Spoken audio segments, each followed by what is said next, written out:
Do you like to violently defecate on your friends in chess? Ha ha ha! Then welcome to the Brotherhood of the Like-Minded. By the end of this video, you will have the toilet variation in your arsenal, and you will learn to use it with most disrespect. Soon you will be flushed with success, and if your friends ever dare challenge you, you will use this opening to drop an onslaught of violent diarrhea. This opening is not for the fecal-minded players. Sorry, I mean feeble-minded.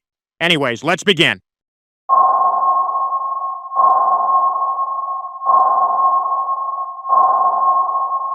We start off the game with the king's pawn opening with e4, and the second most played move by your opponent will be pawn to e5, the Sicilian defense. We then must push our pawn to f4. There are multiple reasons why playing f4 this early is considered a bad continuation move.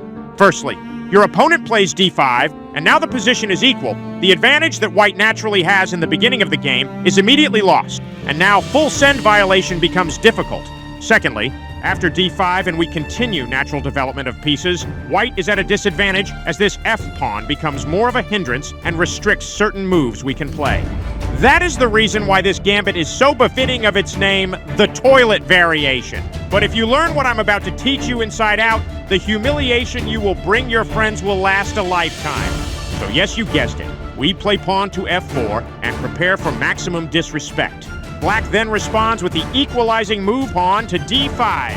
And although all seems to be lost, we soon get ready to drop a dump and launch the royal flush. We move knight to c3, and there you have it, the toilet variation. If your opponent ever plays knight to f6, you will have this work of art to look at LOL. Now, if you ever beat your friends in this position, they would have no choice but agree that you have big brain elo and that you are their real daddy, right? So let me show you how the masters do it. The three most popular moves in response to this gambit by black are pawn takes on e4, d4, and e6, and let's go through each of them to see which one allows for maximum violation. The least popular option is d4. It's important that you do not put your knight to d5, or your low elo brain will end up blundering the game by move 4.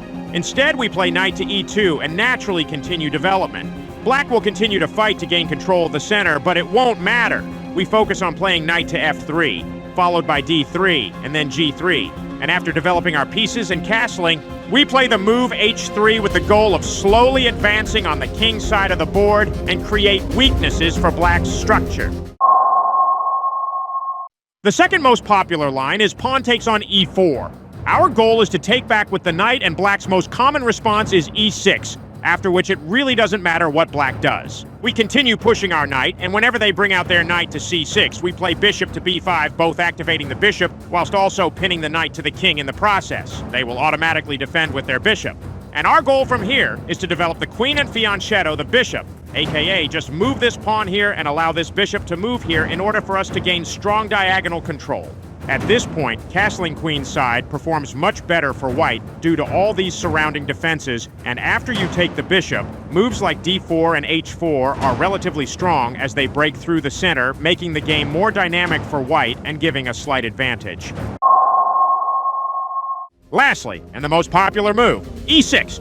Following this move, we continue to naturally develop our knight. They will respond with the most common move, knight to c6, in which we pin their knight once again. Do not play pawn to d3 before, as this will lock this bishop in and keep it from being active.